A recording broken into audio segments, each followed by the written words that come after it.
Ihr wollt mit dem Hobby Modelleisenbahn anfangen, wisst aber nicht genau wie, dann habe ich für euch 5 konkrete Schritte, wie ihr da am besten vorgehen könnt. Schritt Nummer 1: Macht euch ein paar Gedanken und plant ein bisschen, aber wirklich nicht zu viel. Also verkopft euch da nicht. Also zum Beispiel macht euch Gedanken, wie viel Geld wollt ihr denn für das Hobby ausgeben oder auch welche Spurbreite, weil es gibt von klein bis groß gibt es wirklich alles, und auch welcher Hersteller für euch in Frage kommt. Schritt Nummer 2: Fangt mit einer Startpackung an.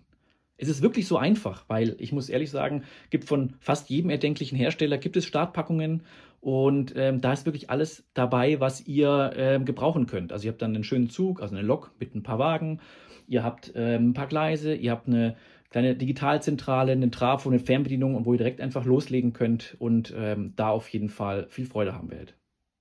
Schritt Nummer 3: Erweitern.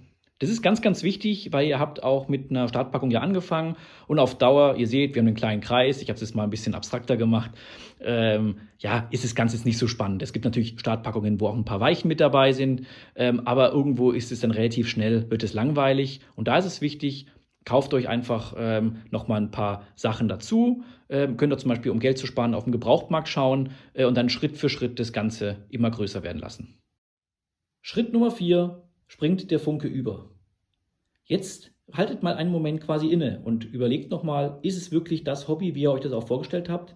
Also Thema Modelleisenbahn als Hobby, ist es wirklich was? Oder sagt ihr, nee, ist es doch nicht, ich würde lieber irgendwas anderes machen? Dann ist es auch in Ordnung. Und wenn ja, wenn ihr sagt, hey, Modelleisenbahn, genau das ist es, dann kommt für euch noch Schritt Nummer 5.